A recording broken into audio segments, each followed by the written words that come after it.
You almost did a Werner Herzog movie? I did. We were going to do Lady Diane's story. Ah. With me and who else? Naomi? I don't remember. But I Didn't sure like happen. him. No, he's great. He's wonderful. Yeah. And he did this great thing, this doc about the internet, which is really fun. Oh, really? Yeah, yeah. It's out there right now. Yeah, Was it at Sundance? yeah, it was at Sundance, Oh, and God, I and love he him. and he's a luddite, you know, like Yeah, he doesn't even use a cell phone. He's very proud of himself. So you got to go back in time on this one. Now there was a real Eddie Mannix, but you're not him.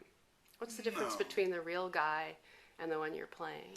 The guy that I read about seemed extremely violent. You know, he seemed very like to get stuff done and all that. But a lot of times with these, you know, guys who actually were used to making maybe $15,000, $20,000 a year, who suddenly were making, you know, the guys that he was working for, like Nick Skank and Joe Skank, were making all of a sudden like $200 million in a year.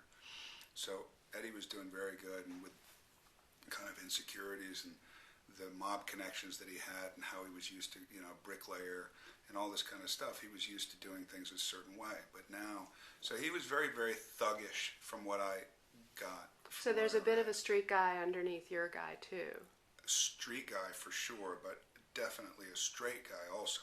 A nice guy. Very real. I think he's ultimately extremely nice. A Catholic guy. Yeah, but it's not just that he's Catholic. I mean, he's truly spiritually religious. He's trying to better himself at every moment. He's very Christ-like. I mean, if you get to the end of the movie and you can't see the parallels, then you don't want to see the parallels, just because he's working for a guy you never see. He's constantly trying to please him.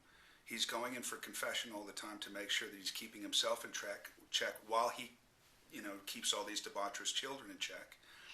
And he's so loyal to his wife that part of his guilt comes out of smoking a cigarette, not because smoking's bad for you, but because she doesn't want him to do it. And so there's a lot of stuff like that.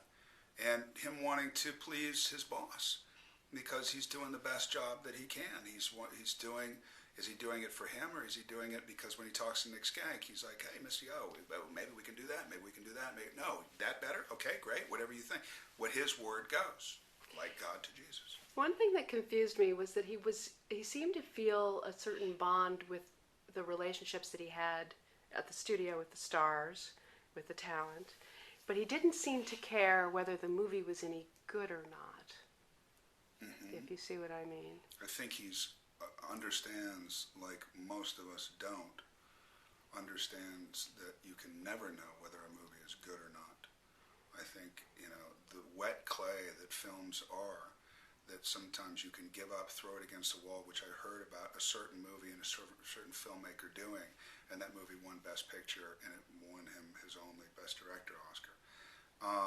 And I know that to be a fact because I know people that were involved in the movie. So who knows ever whether Apocalypse Now is going to be an absolute total failure, or, you know, that, you know, Godfather 3 isn't going to be the next great movie and will be 3 in a row Best Picture. I mean, who knows? And I've been involved in 50 films. I was just looking at your latest credits. We talked a little while ago at the time of Inherent Vice, but you're really doing well. It's hard. It's hard to pick these parts. You're doing okay. Thank you. You're picking the directors. You're picking the people that you can the count stories on. now. I'm picking the directors sometimes. I'm picking the stories, but you know, like Sicario's a good example of not really feeling great about a movie when you finish, and seeing the movie and going, that's the difference between a really good filmmaker and an okay filmmaker. Is he understood tonally what he needed and he got it. However, he got it, and he knew that he got what he needed in order to make the film that was in his mind, which was the film I saw, which was actually a pretty good film. And then there's other people that don't have that ability.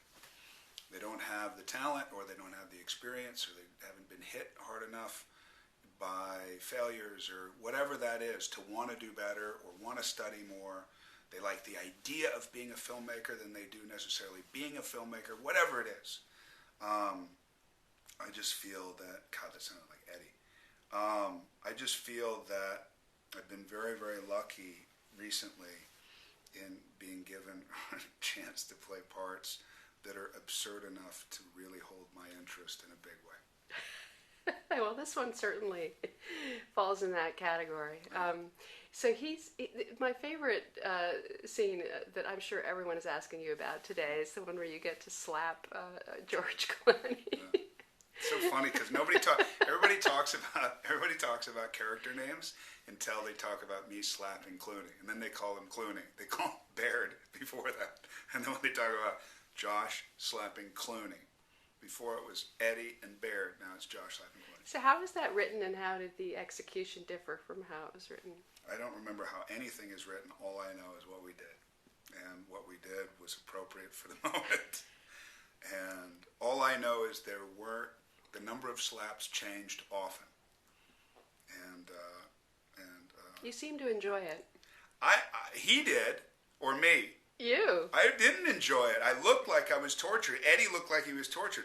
Josh, if you saw Josh between takes, trying to keep a straight face and trying to not enjoy what I was doing, like Eddie was not enjoying it because it was his duty to do it, being another debaucherous child that he was.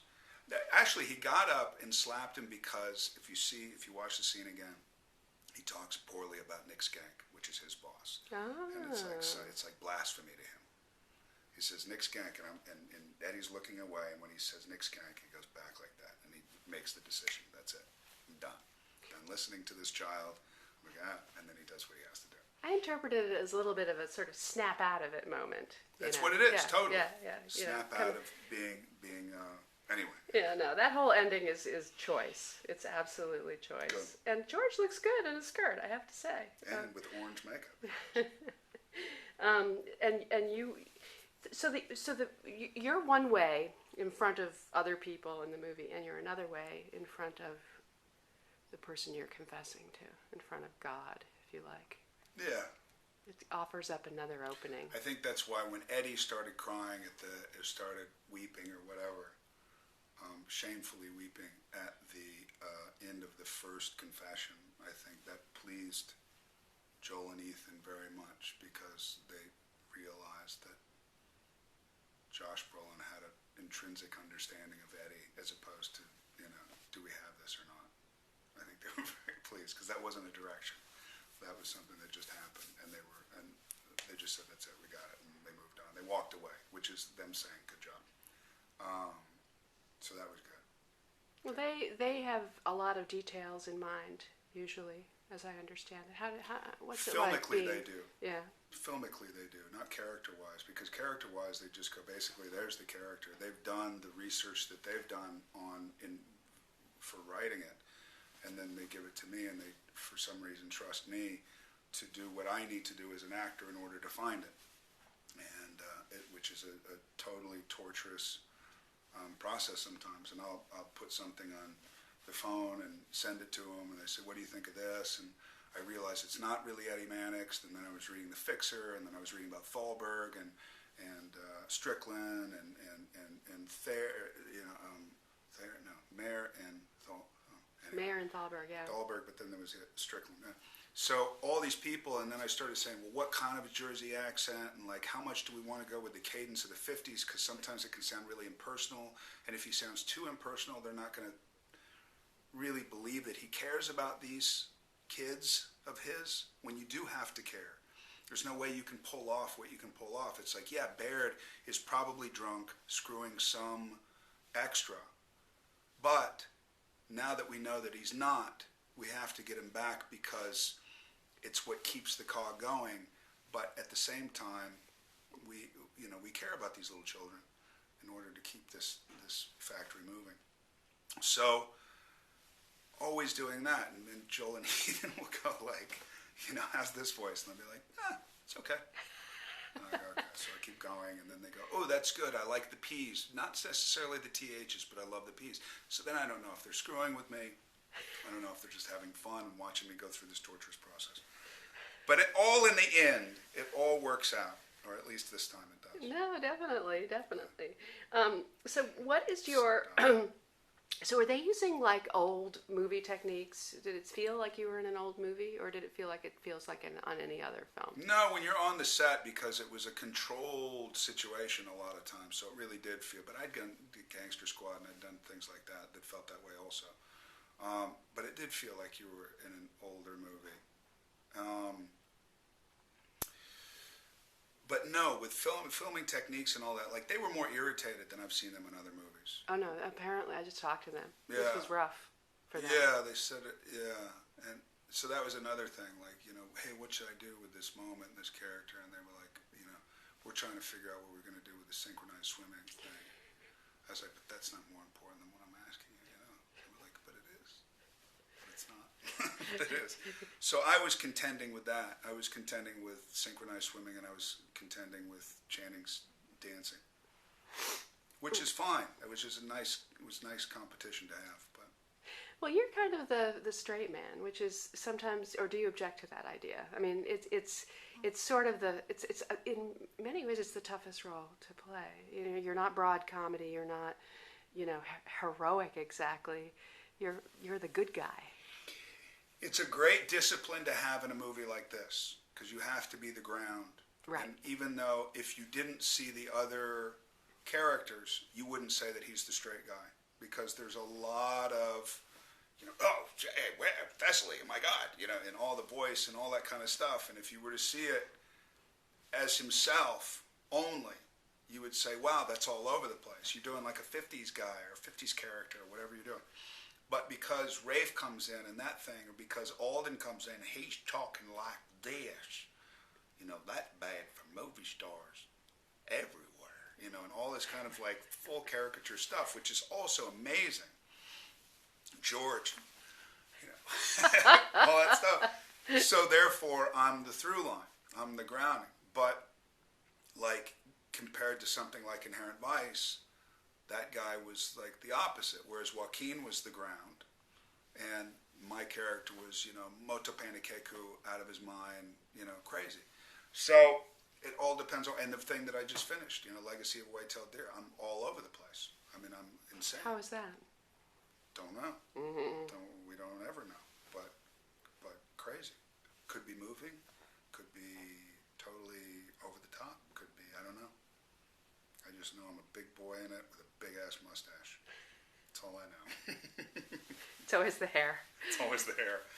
What's next? What comes up after this? That, I just finished. I literally just finished. I just walked off of being in 4 months in the North Carolina woods, and I went right from 7 o'clock that night, from 15-degree weather for the last 4 months, to New York, like, Fallon and Colbert, and it was the most surreal, wrong, right transition I've ever made in my life because I had no time to think. So it's the only time I haven't been really nervous during this process. If you watch the interviews, they're totally insane. You're like watching an insane person, which I look forward. works, I think, because I'm aptly able to promote the film. And now I don't know. We're looking at a lot of different projects. There's a lot. Sicario created a lot of nice things for us for some reason, which was really surprising to me, and I was very happy about it. So there's a lot of. I'm trying to take a little. I'm trying. I work so much, happily, luckily, but I think part of it is in reaction to having not worked a lot for 20 years. That I feel like it. So I don't feel as grabby as I do, and I'm ready to calm down a little bit. And I like taking 6 months with one project and really being able to inhale it and talk about it and go through it and find the script and find the guy. That's a good thing. I think so. I see if it bites me in the ass, but I'm hoping not. I don't see that. I think you're going to be picking the good stuff at the top of the pile for a while now. Thank you for saying that. Wow, man. Thank you. Thank you.